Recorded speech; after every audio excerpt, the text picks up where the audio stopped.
Oui, je remercie la presse de vous être déplacée.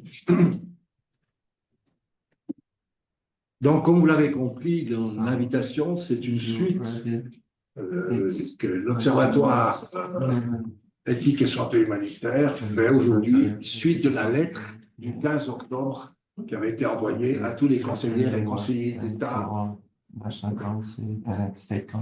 demandant de renverser le vote du Conseil national sur l'arrêt du financement de l'UNRWA. Entre-temps, le Conseil national le Conseil des États, pardon, a réfléchi, a rencontré des gens, a pris une décision, la Commission des Affaires étrangères du Conseil des États, vous savez, a pris une décision à 6 contre 6, et le président Chiesa a tranché, évidemment, pour l'arrêt du financement. Sur ce plan politique, on ne va pas tellement s'étendre, parce qu'on n'est pas des politiciens, mais simplement vous dire que les conséquences que va pouvoir avoir cette décision, et c'est de ça qu'on va surtout parler. Cette conférence de presse est un dernier appel, un barreau d'honneur, un appel au secours, un peu à l'humanité de nos députés, qui pour la plupart vont voter et ne connaissent pas la situation. Malheureusement, on sait bien que les politiciens votent souvent sur des choses qu'ils ne connaissent pas. C'est pourquoi qu'aujourd'hui, autour de la table et à Tel Aviv, nous avons que des gens des terrains qui ont connu le terrain, que ce soit mes deux voisins, moi-même qui ai travaillé 5 ans là-bas pour le Sang Rouge palestinien et l'OMS, et qui a continué après sur d'autres projets.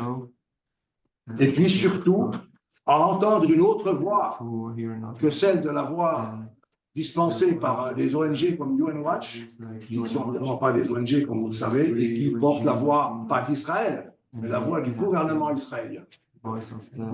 Les amis avec qui on travaille, et du côté palestinien et du côté israélien sur le jour d'après, vous comprendrez que pour l'instant, le côté palestinien est moins bien représenté ce soir, aujourd'hui, car ils ne peuvent pas apparaître avec leur nom, leur visage, de travailler actuellement à ce jour d'après avec des citoyens israéliens qui ne portent pas la voix de Netanyahou. L'idée, c'est de montrer à nos politiciens suisses qu'on peut soutenir Israël, soutenir l'État d'Israël, que l'Israël vive en paix, en sécurité. Ce n'est pas ça qu'ils soutiennent. Ils soutiennent un gouvernement, c'est tout à fait autre chose, qui est quand même le gouvernement le plus d'extrême droite que Israël n'a jamais connu. D'entrée très très vite après le 7 octobre et le début des bombardements, nous avons été contactés, l'Observatoire, par deux qui sont présents aujourd'hui, citoyens israéliens, dans le domaine de la santé, dans le domaine du droit. Pour dire, qu'est-ce qu'on va faire après? Y aura-t-il un jour d'après? Il y avait les otages et il y avait les bombardements. On n'avait pas à choisir, notamment les victimes, même si historiquement, on le sait très bien que le conflit israélo-palestinien va commencer le 7 octobre. Comme veulent le dire souvent, malheureusement, certains journalistes qui disent depuis 7 octobre, ou par exemple de dire que c'est une guerre contre le Hamas, c'est hélas une guerre contre le peuple palestinien.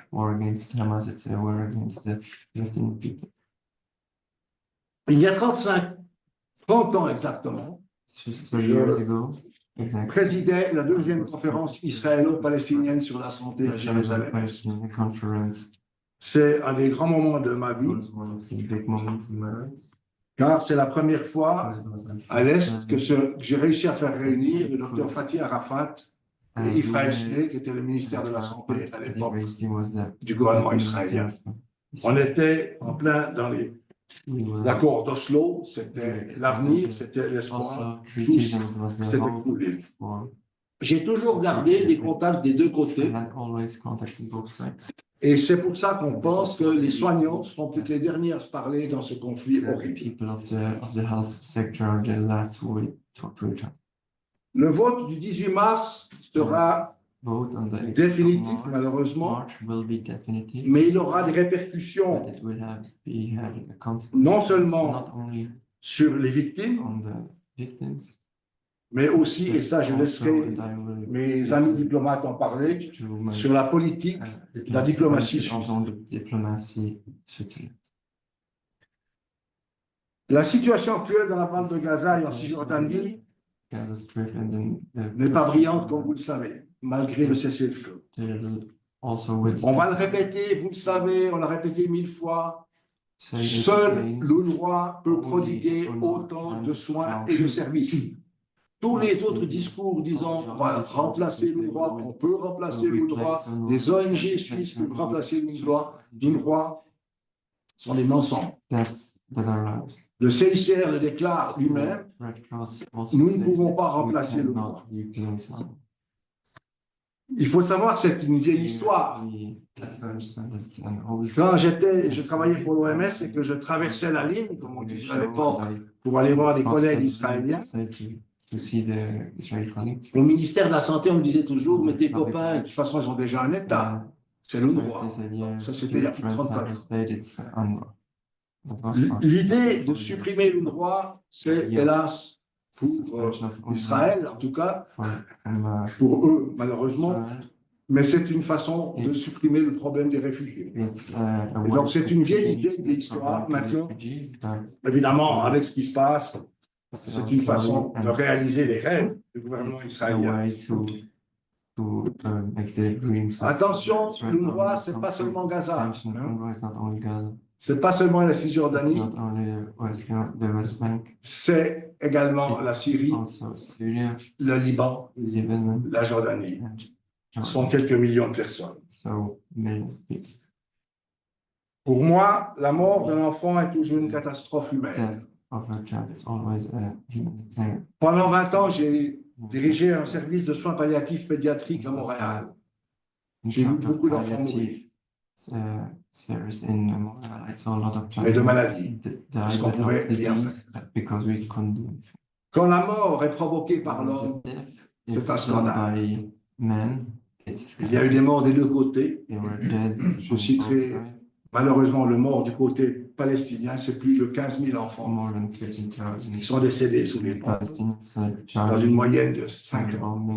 La moyenne est de 5 ans. Et je vais dire la phrase d'une maman avec qui nous sommes en contact, avec qui Nive est en contact depuis le début de la prise d'otage des Israéliens. Une maman qui a son fils qui a été en otage et qui a dit nier la douleur d'une maman qui a perdu son enfant, qu'elle soit palestinienne ou israélienne, c'est nier son humanité. Je terminerai en disant qu'actuellement, malgré les lois de la Knesset, qui interdit, comme vous le savez, qui veut interdire le travail de l'UNRWA, l'UNRWA est actif. J'ai eu le dernier rapport ce matin de l'UNRWA.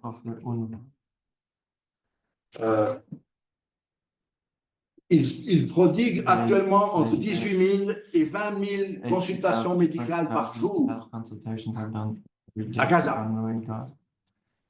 Malheureusement, plus de 500 000 enfants sont privés d'école parce que les écoles sont détruites.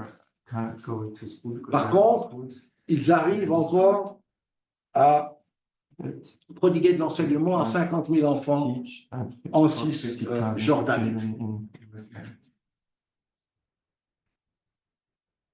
Donc, les gens sont extrêmement actifs, mais avec l'épée de Damoclès sur la tête, qu'à tout moment, l'armée israélienne pouvait rentrer dans les cliniques et interdire l'action de l'UNRWA et dans les écoles cisjordaniennes.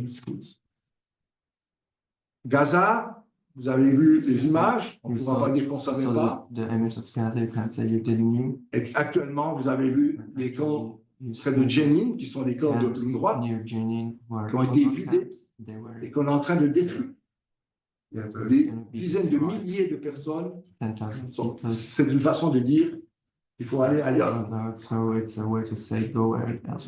Nous espérons, au-delà des idéologies, que le vote sera un vol Yeah. d'humanité le 18 mars. But humanitarian the 18th of March. Et je vous remercie de votre attention pour cette première. Vous aurez l'occasion de poser des questions après. You can Je vais passer la ask parole questions after I give d'abord the word to à Didier Pfirter. Didier. Ah, excuse-moi, on avait dit aux Israéliens. First, you give Navré. speech to the C'est l'émotion.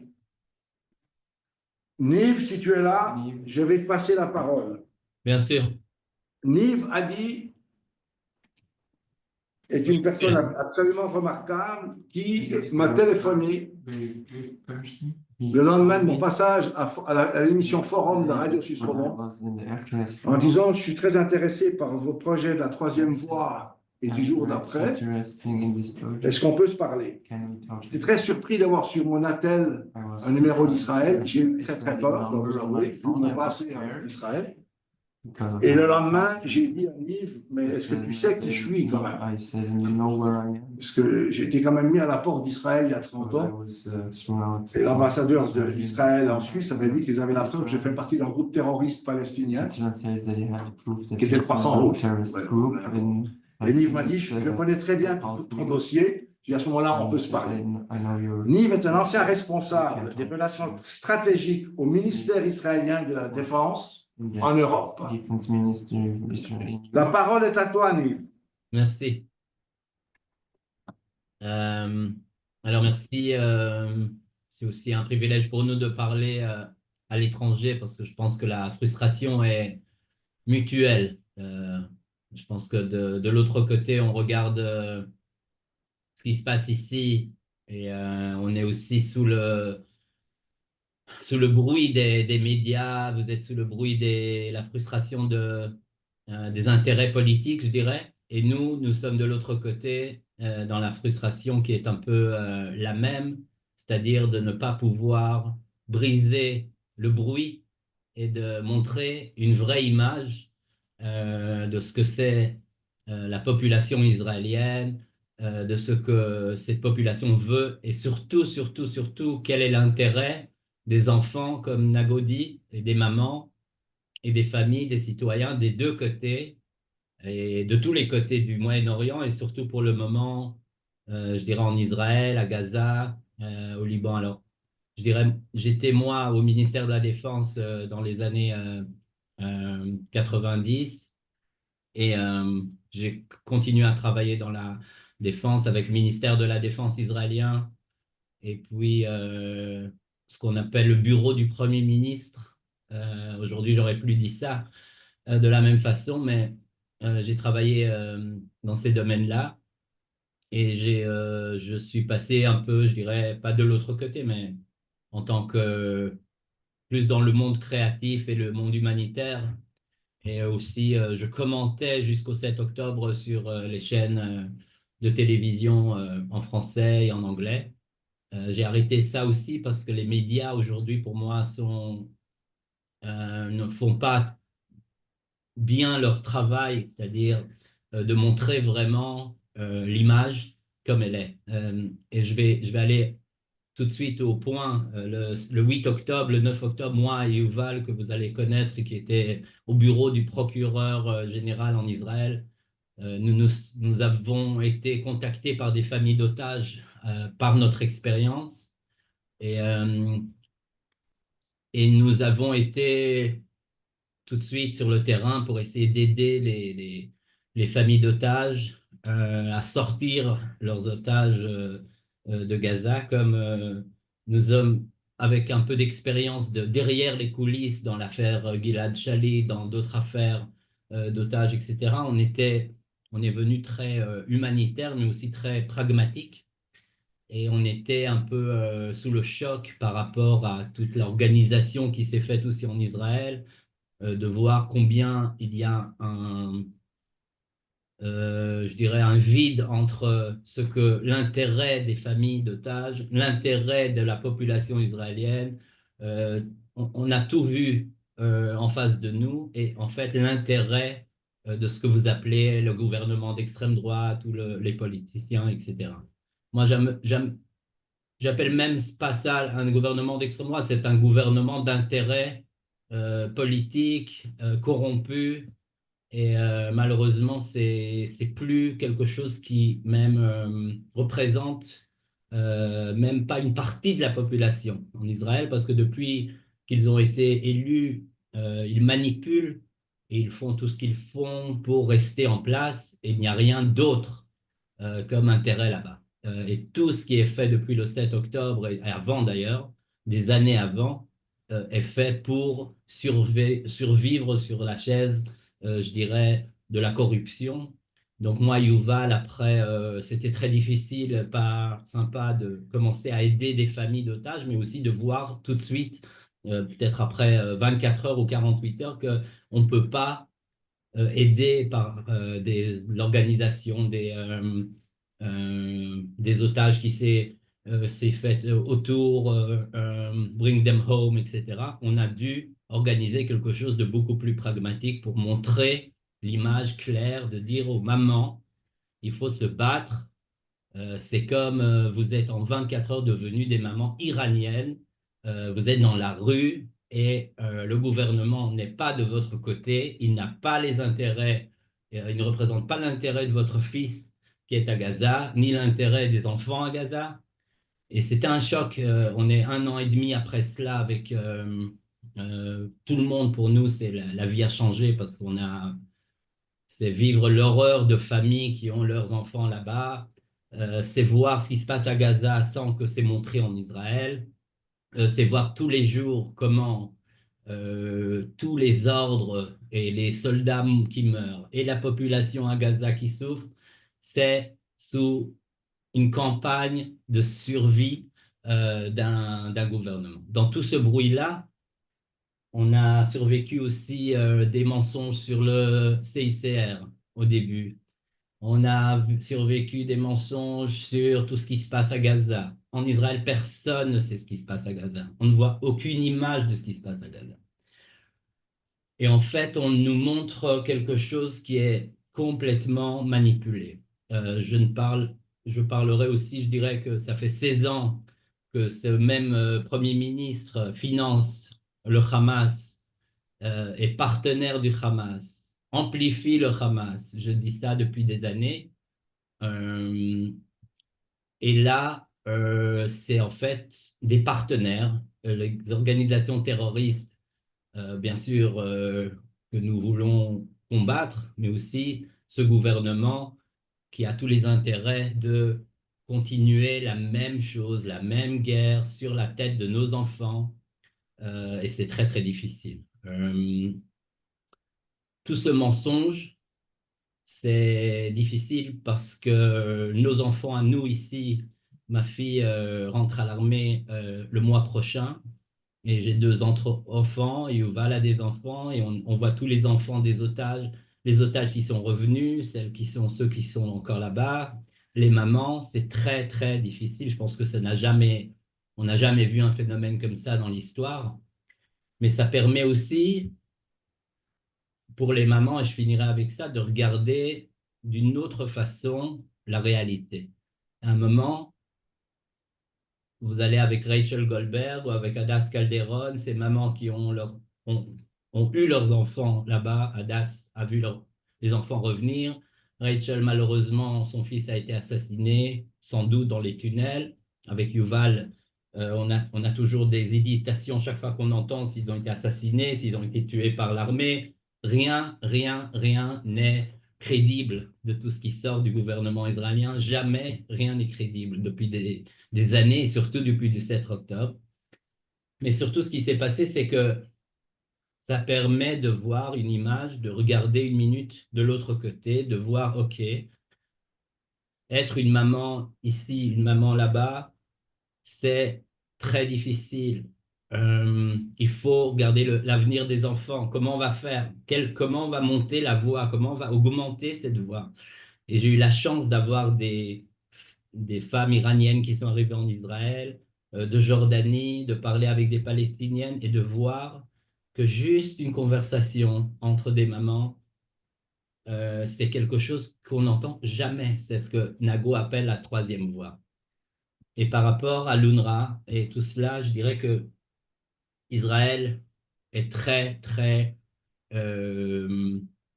a décidé de laisser le chaos, en fait, à Gaza parce que on décide par rapport à la survie des corrompus, la survie de ces politiciens qui ne veulent même pas faire d'investigation.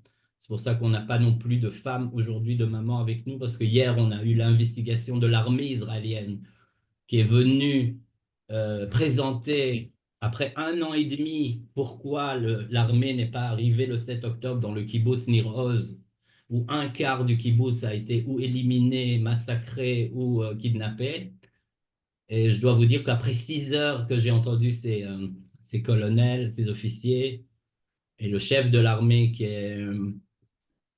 on n'a pas de réponse, on n'a pas eu de réponse. Donc, c'est un peu encore, tout le monde est encore vraiment sous le choc de cette affaire, c'est-à-dire c'est un pays qui regarde son gouvernement, qui n'est pas du tout crédible, tout est un mensonge, il n'y a pas d'investigation et on lance des choses sur l'UNRWA, on lance des choses sur tout ce qu'on peut pour ne pas être visé. Donc, pour nous, le jour d'après, c'est l'idée humanitaire, c'est l'idée humaine de regarder le droit des personnes à vivre, à recevoir l'éducation, à parler, à communiquer au-dessus de toutes ces barrières, au-dessus de ces frontières, etc. Et quand on regarde le chaos qu'il y a en Israël, mais surtout, bien sûr, à Gaza, euh, on se dit, on regarde pragmatique et on se dit qu'est-ce qu'il faut aujourd'hui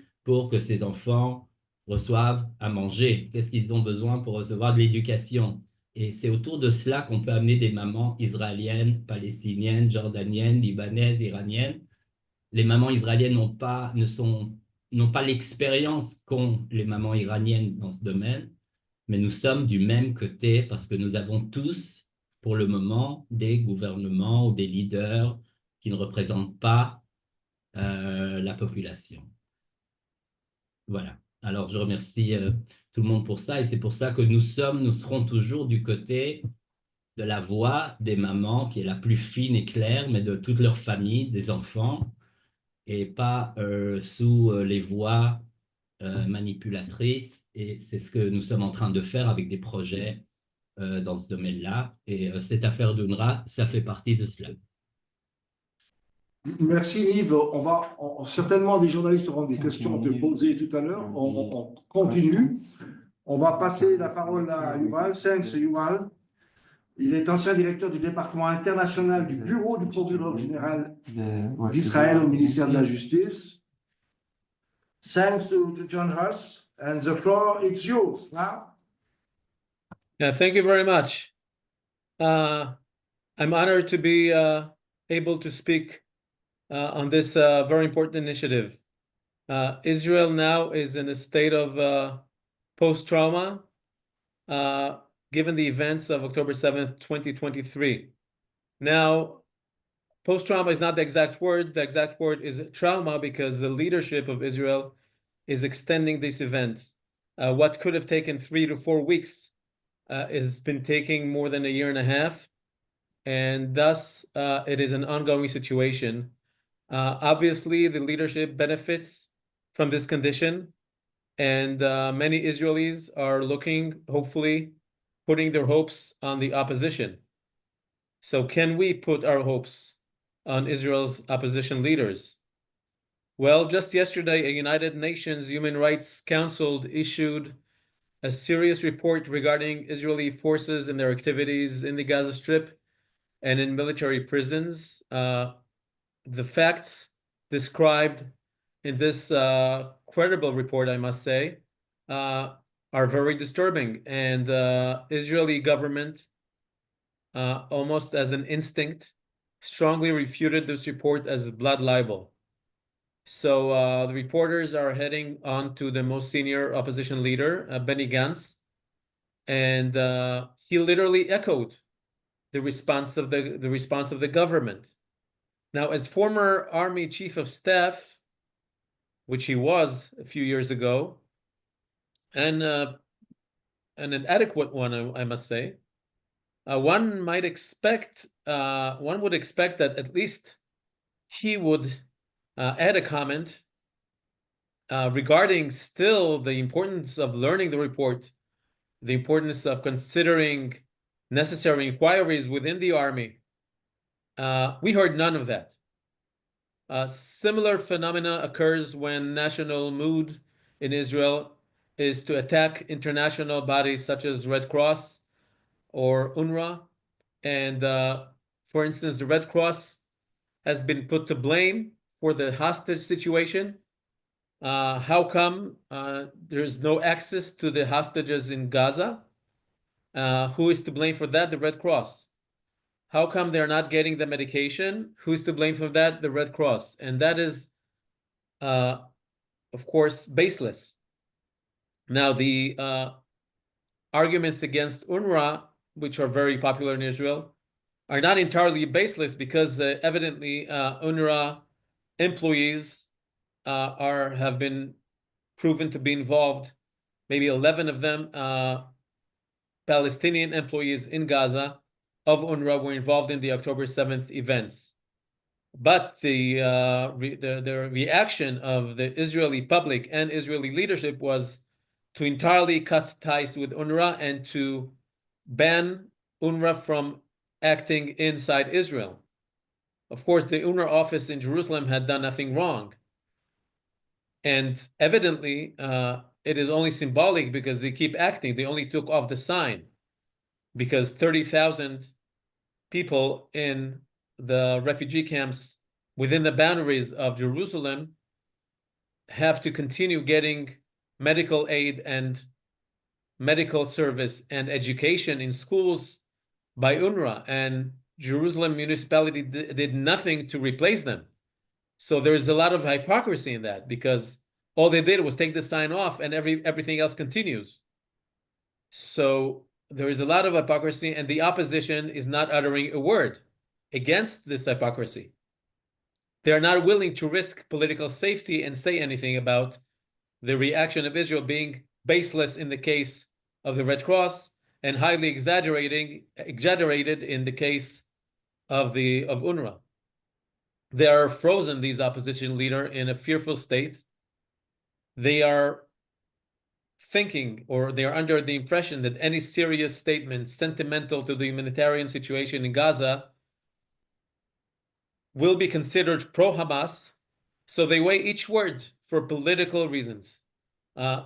Left-wing politicians who believe in a peaceful resolution, such as the two-state solution, when asked about it, they hide behind the backs of the people of Israel, us. They would say something like, well, this is not the right time to discuss this resolution given the current events. We're not ready to discuss peace with Palestine because of the war, because of the continuing situation. Well, let's look into that. Let's drill down. Are they correct? Are the people the problem? Or are the people the excuse? Now, I'm willing to argue strongly that the people are not the problem. The people are the excuse for politicians to remain fearful. Let's travel for a minute 25 years back to the year 2000. Prime Minister Barak is holding a negotiation with PLO leader, Chairman Yasser Arafat at Camp David. For 2 weeks, they are in Camp David. Sadly, there were no positive results, but the negotiations were very serious. They were done in total secrecy. No reporters were giving any updates. No reporters were allowed into the compound. Rumors had it that they are putting maps of the city of Jerusalem on the table and drawing the border in the middle of Jerusalem. One would think that this is a scandal. One would think that Barak will lose support of Israelis given what he is considering doing in Camp David. Well, let's look at the polls. In those 2 weeks, Prime Minister Barak being absent from Israel, his face not seen in the media, his voice not heard in any broadcast, his approval rating in Israel went up 5%. That happened by merely working in total secrecy, but working for the people. That is what the people saw. They saw their leader working for them, and they showed support. Let's go back 7 more years, 1993. We may remember the Oslo Accords were signed in September of that year. But in the beginning of 1993, it had been illegal to even speak and meet PLO officials. A meeting between an Israeli national and a PLO official could result in criminal proceedings. At that time, beginning of 1993, people were polled and questioned, are you in favor of negotiating with the PLO? The results were 20% in favor, 80% against. I repeat, 20% of the people polled, national poll, Israeli nationals all over the board, 20% were in favor of negotiating with PLO, 80% were against it. After September of that same year, the same poll was done. The results were totally reversed. 80% of Israeli nationals were in favor of negotiating with the PLO, while 20% were against it. So any leader in Israel is entirely false in arguing that the people of Israel aren't ripe or aren't ready for change. The people are just experiencing leadership vacuum. We need initiatives just as the one done by the day after.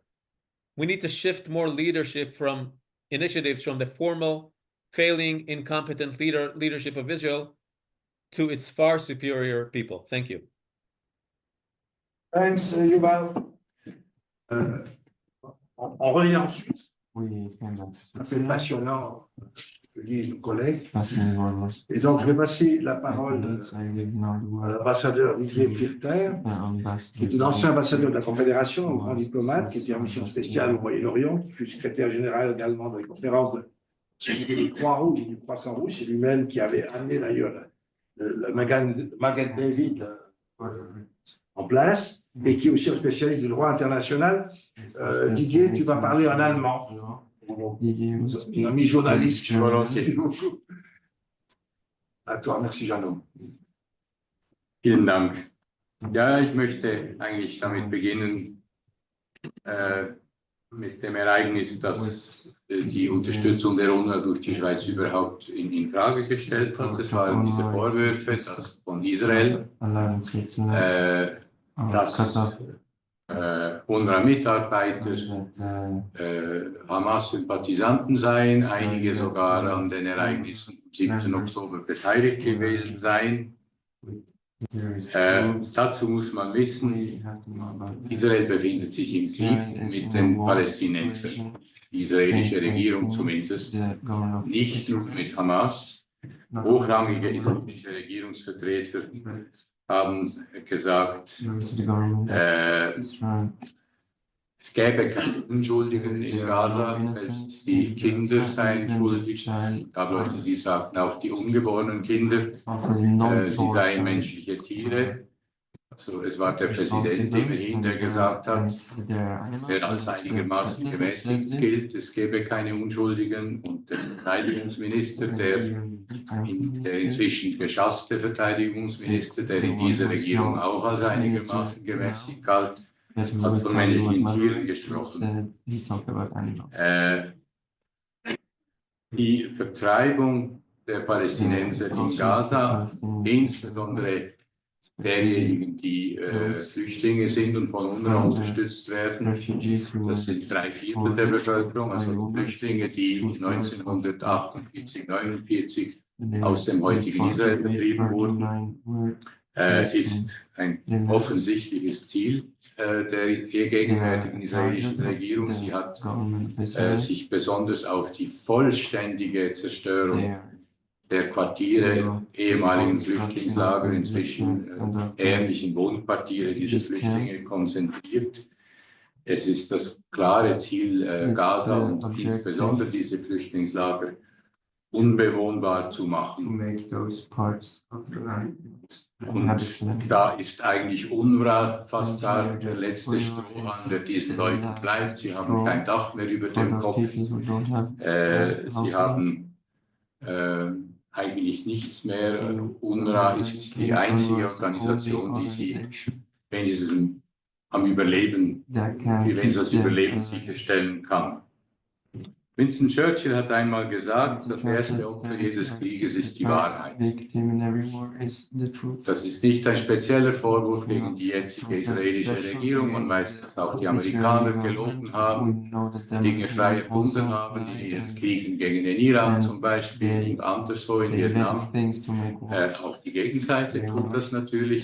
Alle lügen im Krieg, denn es ist ein existenzieller Kampf und das meint man alle Mittel recht. Insofern glaube ich, ist es nicht unschicklich, wenn man israelische Vorwürfe mit gewissen Vorbehalten nimmt und auf Beweise wartet.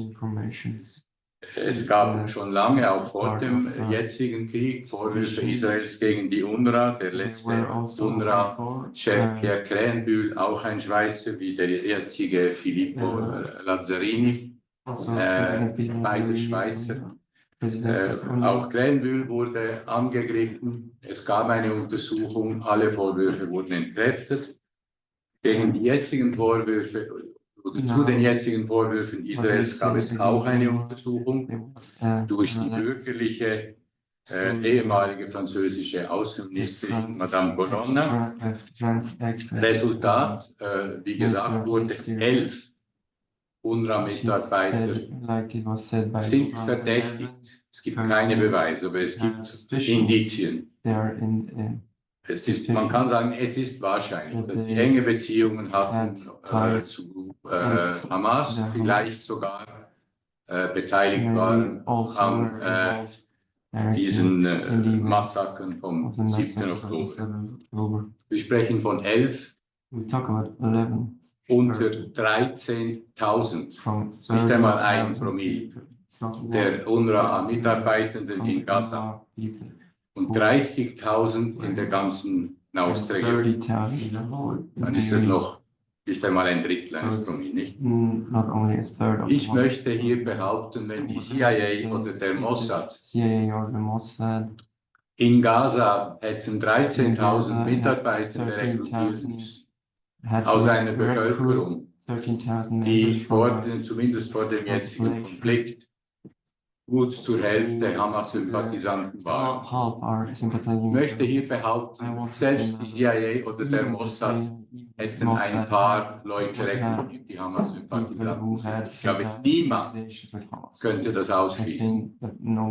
Und ich möchte auch behaupten, dass UNRWA eigentlich Lob und Applaus verdient, dass unter 13.000 Mitarbeitenden 12.989 anscheinend nicht Hamas-Sympathisanten waren, jedenfalls nicht aktiv beteiligt waren.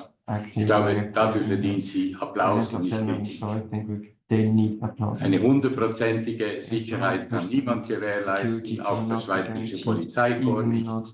Niemand, das gibt es nicht. Nun gibt es noch andere Vorwürfe gegen UNRWA. Unser Außenminister, Bundesrat Gassis, hat zu Beginn seines Mandats die UNRWA kritisiert. Sie sei Teil des Problems. Sie perpetuiere das Flüchtlingsproblem und das stehe einer Lösung des Palästina-Konflikts im Weg. Heute sagt selbst Bundesrat Gassis, dass im Moment die UNRWA absolut unersetzlich sei und man die Hilfe in diesem Moment nicht einstellen dürfe. Man muss auch wissen, das ist kaum bekannt, mehr als die Hälfte der Palästinenser lebt bereits außerhalb des historischen Palästinas. In Nachbarländern oder in weit entfernten Ländern, in Chile gibt es zum Beispiel etwa 300.000 Leute, die palästinensischer Abstammung sind. Eine Mehrheit dieser Leute hat inzwischen neues Leben gefunden, ist nicht abhängig von der UNRWA. Aber es gibt auch viele Menschen, die diese Option nicht haben. In Libanon dürfen Palästinenser praktisch keine Berufe ausüben außerhalb der Flüchtlingslager. Es gibt eine lange Liste von Berufen, die sie nicht ausüben dürfen. Sie dürfen auch nicht außerhalb dieser winzigen, völlig übervölkerten Flüchtlingslager leben. In Syrien herrscht Bürgerkrieg, ich muss Ihnen da kein Bild zeichnen. In den besetzten palästinensischen Gebieten kennen wir die Situation auch. Yuval hat gesagt, selbst in Ostjerusalem, das Israel annektiert hat, kümmert sich Israel nicht um die 30.000 Menschen, die 1948 aus dem heutigen Israel nach Ostjerusalem betrieben wurden. Es ist die UNRWA, die dort Schulen und Spitäler unterhält. Man kann über die These von Bundesrat Cassis und anderen diskutieren, aber das muss man in Ruhe tun, kann man nur mittelfristig tun. Man kann sicherlich nicht jetzt kurzfristig, wo die Palästinenser sich seit 1949 in der schlimmsten existenziellen Not befinden, einfach den Stecker ziehen. Es gibt niemanden, der UNRWA ersetzen kann, kurzfristig, weder in Gaza, noch in der Westbank, noch in Libanon, noch in Syrien und Jordanien. Noch ein Vergleich mit anderen Ländern. Deutschland ist außerordentlich pro-israelisch. Es ist inzwischen strafbar in Deutschland, mit einer palästinensischen Flagge oder einem Palästinenserschal zu demonstrieren oder pro-palästinensische Slogans zu rufen. Deutschland ist nach wie vor der Hauptsponsor der UNRWA. Die EU unterstützt die UNRWA. So pro-israelische Länder wie Großbritannien unter ihrer gegenwärtigen, besonders pro-israelischen Regierung unterstützt die UNRWA. Die Regierung Biden hat die UNRWA unterstützt, alle unsere Nachbarländer unterstützen die UNRWA. Ich möchte appellieren an unsere Ständeräte, sich zu überlegen, wie die Schweiz dasteht. Das Land, das sich als Champion des humanitären Völkerrechts und überhaupt der humanitären Hilfe sieht. Das Land, das depositär ist der Genfer Konventionen, die, ich glaube, kann heute die Augen davor verschließen, dass sie ganz aufs Gröbste verletzt wurden und werden.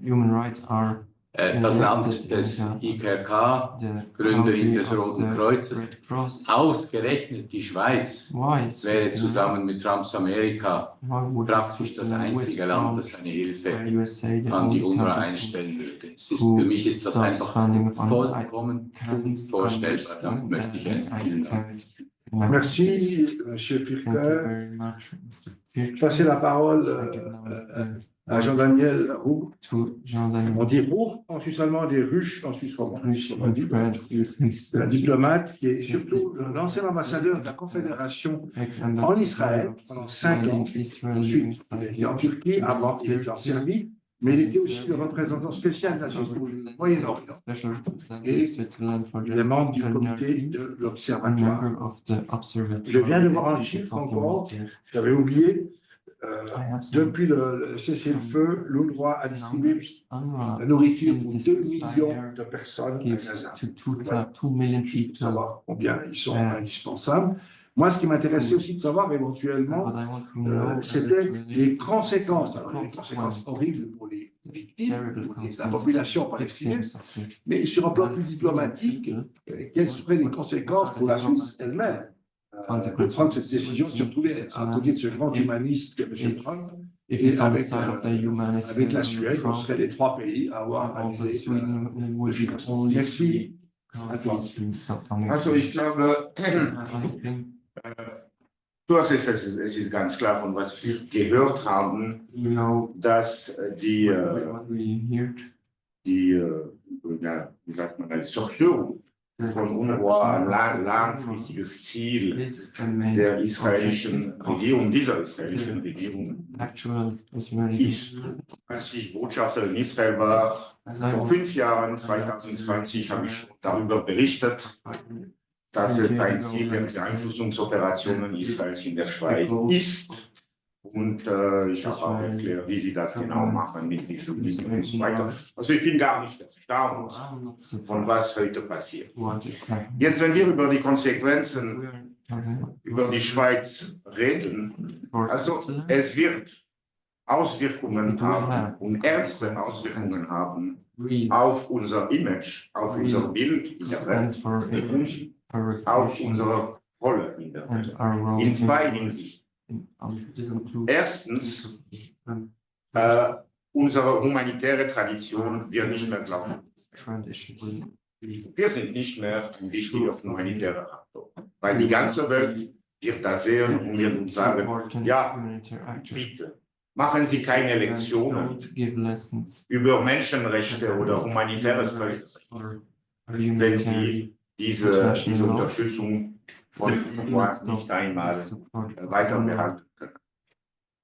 Also unsere Rolle als Depositarstaat wurde schon ziemlich geschadet wegen was letzte Woche passiert ist, dass wir diese Konferenz der Vertragsparteien nicht in der Lage waren zu organisieren. Unsere Ausstrahlung wurde schon geschadet und mit so einem Entscheid am Dienstag, das wäre nochmals mehr geschadet. Also ich glaube, im Bereich humanitäres Völkerrecht wäre unsere Stimme unglaubwürdig werden. Ist das richtig, glaube ich? Zweitens, es geht auch um die Neutralität. Ich weiß, dass viele Leute in der Schweiz haben. Es gibt eine Debatte in der Schweiz über die Neutralität. Eine große Menge der Bevölkerung und der politischen Parteien denken, die Neutralität sei wichtig. Es ist wichtig für sie im Konflikt zwischen Russland und Ukraine. Es sollte auch wichtig sein im Konflikt zwischen Israel und Palästina, weil, als wir gehört haben, es ist nicht nur ein Konflikt zwischen Israel und Hamas. Und da wieder wird unsere Ausstrahlung, unsere Softpower als ein neutrales Staat sehr geschadet, wenn wir unter nur 3 Länder sind in der Welt, die UNRWA nicht mehr unterstützen. Also die Schweiz, und wir haben das gehört, es gab auf allen Seiten viele Propaganda und natürlich ein Krieg ist immer auch ein Krieg der Narrativ.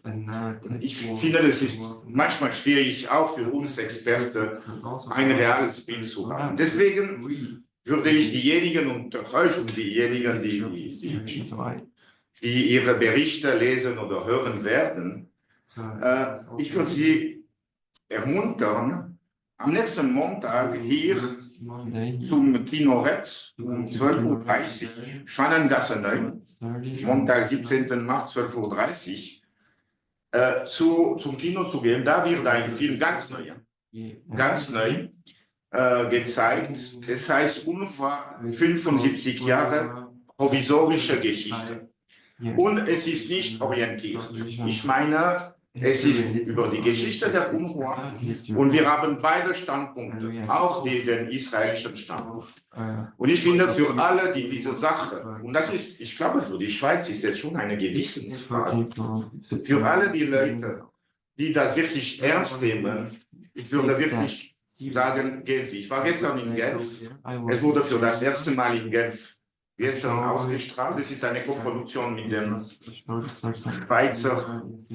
Ja, das ist unparteiisch. Es ist eine Koproduktion mit dem Schweizer Fernsehen. Es sollte, ich glaube, am Sonntag in der RTS, also RTS 2, im französischen Teil. Soviel ich weiß, bis jetzt gibt es keinen Plan, den Film im SRF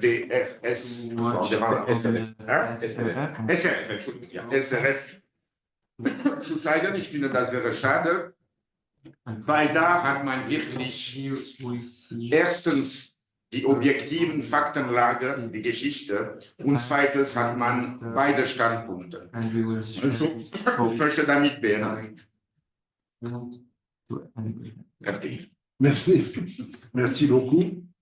Alors, ouvrez Now I can open la séance des questions. the Et s'il vous plaît, vous adressez, dites à qui vous voulez vous adresser et Please say to which de one quel you journal, want de to- quel média.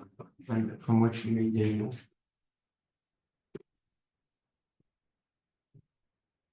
Oui. Frédéric Allaire pour le journal Le Temps. Je voulais savoir, want. l'observatoire en tant que tel, c'est qui c'est vous? Je comprends que M. Ruche est aussi membre du comité.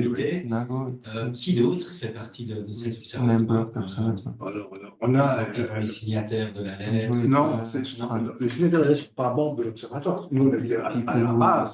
Sign the letter are on On a un comité, the vous allez voir sur observatory. le site, on a un gros conseil scientifique de personnes Observatory différentes. has a lot of scientific Des médecins, des non-médecins, des scientists, anthropologues, des professeurs de sociologie, enfin, toutes sortes Tous les scientifiques. et C'est les ça. more scientific people.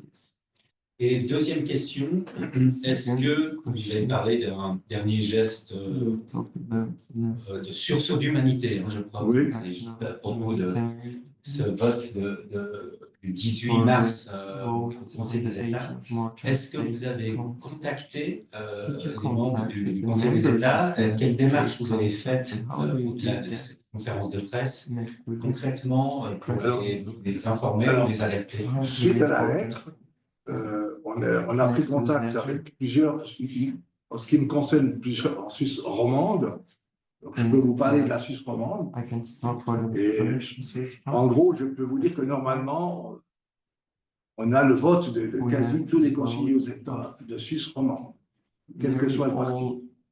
On dit qu'on a le vote, vous avez State reçu Switzerland. des assurances comme quoi They Les guarantee gens ont dit on va us voter pour la that continuité they du would financement. le financement. Sur la Suisse allemande, have la Suisse funding allemande, continue. on a des contacts aussi. Tout ce que je peux vous dire aujourd'hui même, d'après ce qu'on peut savoir, hein, c'est que ça sera relativement plus serré qu'on It will imagine. be more. It will Vous be imaginez not que sure ce how serait it will be the vote. Nous, on pensait que c'était We thought mal parti, that maybe it au would vu de not ce qui a pass. été dit, que les gens, et surtout, bon, il y a des gens, Announcement. c'est un vote qui peut être idéologique, Vote. et on essaye de simplement passer cette idéologie. Je pense qu'on a des gens qui sont perdus pour la cause, je veux dire, et qui annoncent et qui répètent ce que je dirais, les lobbyistes transmettent le discours de Netanyahou auprès de nos élus, que là, ils sont persuadés que le droit est complice du Hamas, enfin, ça on peut pas. Là, on les a perdus. Mais on compte sur ce sursaut d'humanité We count on this. surtout des partis du PLR et du centre. Voilà. Also for a Tu veux le party. dire? Moi, j'aimerais juste dire que ich möchte nur sagen, dass ich habe hier Einladungen für den Film am Montag. Jemand interessiert ist. Ja. Oui, et je répète effectivement sur la 2, la TSR, la TS, pardon. Dimanche soir, il y aura le film sur This Sunday will be the movie that they talk. J'ai répondu à vos questions. Des questions à nos amis qui sont à Tel Aviv, à nos diplomates, sinon. Bon, j'en profite. Oui, vas-y, allez-y. Effectivement, sur les deux invités présents en Israël, est-ce qu'il y a, au-delà du contexte qu'ils ont évoqué, And next to the context that they talked about, médical, on medical humanitaire, perspective for humanitarian, est-ce qu'ils arriveraient en une phrase ou in deux, one or two sentences, qu'est-ce say qu'ils ont à dire What- aux représentants what they want to say to the representatives Parlement. of the state council Switzerland pour les convaincre de maintenir le soutien à l'UNRWA? continue the financing of UNRWA, please. Nive d'abord et Yuval après. J'ai pas entendu la fin de la question. Qu'est-ce qu'on a à dire sur? Oui, qu'est-ce que tu aurais à dire à nos députés qui vont voter le 18 mars? Si tu aurais une phrase ou deux à leur Quel est dire. l'argument clé Voilà. pour vous pour aller les convaincre de maintenir ce financement? OK.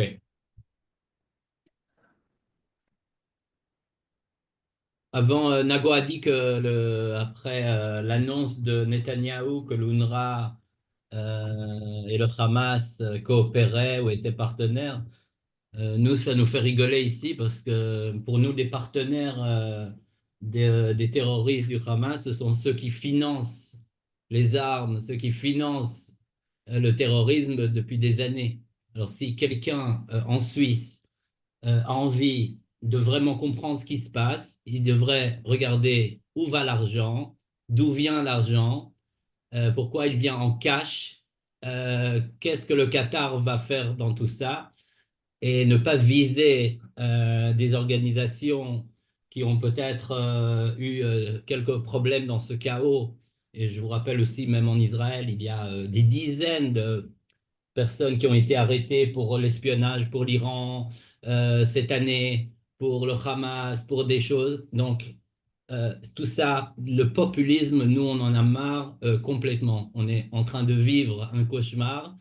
On est en train de vivre vraiment quelque chose qui n'est plus que dans les médias. Et donc, il faut comprendre, il y a des vies ici et de l'autre côté. Il faut regarder, il y en a marre de tomber dans les manipulations les plus terre à terre de chaque de quelqu'un qui veut rester en place, qui ne fait même pas d'investigation sur rien du tout, donc il jette en l'air quelque chose. Donc, s'il y a des chiffres de l'autre côté, combien d'enfants mangent par la main de l'UNRWA, combien sont éduqués, que personne n'a donné d'autre alternative, nous, on est pour vivre au Moyen-Orient. Ce serait très, très mauvais pour nous s'il n'y a pas ces services pour la population à Gaza. Nous, on comprend que c'est mauvais humainement, mais aussi pour nos enfants ici. Donc, voilà ce que je veux dire. Merci, Meir. Yuval? Thank you. Yuval, what are your key arguments for continued financement of the UNRWA for the Swiss members of the Federal Council, of the State Council?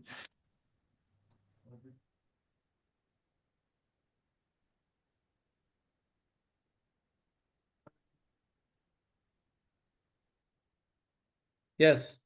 Okay, Yuval. Okay. Is there a specific question I need to address because I did not hear it? The question is, what are your key arguments for the members of the State Council in Switzerland who will vote about the continued financement of UNRWA? I just heard the last part of the sentence. Maybe technical difficulties. Can you either repeat it or text it?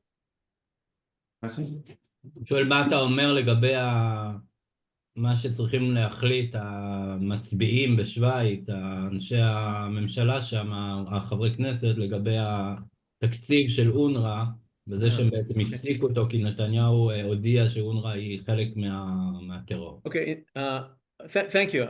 I'm sorry about the difficulty. Well, in the past, Netanyahu was the biggest supporter of financing UNRWA. In many junctions, such as the first Trump presidency, there were interactions between the United States and UNRWA in which financial aid by the United States stopped, and Netanyahu then preached the German authorities to raise their funds for UNRWA. Because anytime UNRWA lacks funds, it is the Israeli government that has to compensate for that. So I think that if Netanyahu had his way, he would have the Swiss government raise its funding for UNRWA, but publish that it was done against his will. Because as Henry Kissinger said in the mid-70s, he was the Secretary of State and he dealt with Israel as Secretary of State on many events. And he learned that in Israel politics, there is only internal affairs, never international affairs. So whenever politicians in Israel do something internationally, they first care how it looks internally. So UNRWA, the entire attack on UNRWA is done for internal purposes. It is not done for international purposes. And the proof of that is that when it comes to reality, the UNRWA offices in Jerusalem are still acting. no one has sent police officers to close the offices, because Israel knows that once these offices are closed, Israel will have to send the doctors. Israel would have to pay the teachers. And Israel does not want to do that. I mean, and if it does want to do that, it will take years to do that. Maybe it is okay. Maybe it is okay to make a change and have local jurisdictions, but also in Jordan and in Gaza and in Saudi and in Egypt, wherever there are refugees, maybe it is right to have the governments deal with them rather than UNRWA, but it has to be done in due process, and it will take years. What Israel did a few months ago was in one bang try to ban UNRWA, and it didn't really happen. So I think Israel at the current point when it has no solution for what UNRWA is doing, and it has no valid, effective, efficient substitute for UNRWA coming off the bench, then it has to leave UNRWA on the court, preferably without publicizing it because of what took place with the criticism on UNRWA. C'est un savoir tout noir. L'important aussi, c'est de savoir, je vous donne la parole tout de suite, c'est que normalement, quand l'UNRWA a été créé, c'était pour un temps limité. Faut rappeler, c'est sur un vote de l'Assemblée générale des Nations Unies que l'UNRWA a été créée. Seule l'Assemblée générale peut supprimer l'UNRWA, prolonger son mandat qui est prolongé aux 4 ans. Et il faut savoir aussi que l'UNRWA est là tant qu'il n'y a pas d'État palestinien. Il est aussi là pour préparer normalement, ensuite, pour les enseignants, les médecins, les infirmières, le niveau du domaine social, ensuite devait être remis à une autorité palestinienne, enfin, un État palestinien. Donc, je vous donne la parole, madame. Der Fall UNRWA ist ja jetzt schon etwas länger der Fall hier diskutiert in der Schweiz. War es auf dieser Seite Bestrebungen, diese Aufklärungsarbeit zu leisten? Wenn ja, wie sah das aus? Und ist es jetzt nicht ein bisschen zu spät? Je n'ai pas très bien compris la question. Ja, ich glaube, also Sie fragen uns, glaube ich, warum wir nicht vorher angefangen haben, Aufklärungsarbeit zu leisten über die UNRWA. Ja. Es ist natürlich sehr weitgehend die Presse, die diese Arbeit leisten könnte, hätte leisten sollen. Aber ich glaube, vor allem in der Deutschschweiz, auch unter dem Eindruck der Haltung Deutschlands und der deutschen Bevölkerung, die extrem pro-israelisch ist und war, vor allem nach dem 7. Oktober. Man war einfach so entsetzt über diese Massaker am 7. Oktober, dass man eigentlich nur noch das sah und doch sehr weitgehend die Augen geschlossen hat vor dem, was in Gaza geschehen ist. Und ja, auch bei der UNRWA, man darf nicht außer Acht lassen, dass es doch eine klare, konzertierte israelische Propagandaaktion gegen die UNRWA gibt. Und wie gesagt, das ist nicht das Privileg von Israel, das geschieht in allen bewaffneten Konflikten. Wir haben gesehen, wie viel man auch über das Butscha-Massaker gesprochen hat, obwohl bis heute nicht wirklich geklärt ist, was dort geschehen ist. Aber das wird natürlich von den Kriegsparteien ausgenutzt. Wir würden das wohl auch tun anstelle von Israel. Aber die Kritik an den Journalisten ist natürlich, dass sie sich davon mitreißen lassen und nicht sich bemühen, eben eine objektive Position einzunehmen, wobei man sagen muss, es ist auch nicht ganz einfach, weil es gelangen ja keine Journalisten zum Beispiel in den Gazastreifen, aber im Moment nicht in die Kämpfe, Flüchtlingslager in der Westbank. Auch das ist natürlich absichtlich so. Aber ja, es ist spät. Wir hoffen, dass es nicht zu spät ist. Mit unseren beschränkten Mitteln tun wir, was wir können. Und dass uns die Ständerätinnen und Ständeräte zuhören. State councils listen. Daniel, tu voulais rajouter? Ja, also ich hätte noch ein oder zwei Dinge machen. Als ich noch in der Bundesverwaltung war, als Botschafter Israel, habe ich vor 5 Jahren gewartet. Das ist aber ich habe den Eindruck, ehrlich gesagt, dass wir die Effektivität der israelischen Operationen vielleicht unterschätzt haben. Gerade gestern habe ich gehört, als ich in Israel war, waren das 75 Millionen Franken Dollar, die sie ausgegeben haben für diese Hasbara sozusagen. Scheinbar ist jetzt das Niveau etwa zu 150 Millionen erhöht worden. Und wir haben schon erhebliche Mittel, um diese Narrativ, das israelische Narrativ in die Welt zu verbreiten. Und ich glaube, wir unterschätzen alle, wie effektiv die sein können in diesen Operationen. Jetzt, was die Schweiz anbelangt, hier, diese Gruppe hier, insbesondere, wir haben schon Mitte Oktober angefangen. Als wir es verstanden haben, dass es dringlich ist und dass es ein Risiko, ein großes Risiko gibt, dass eben diese Abstimmung auf der falschen Seite. Für mich war das unvorstellbar.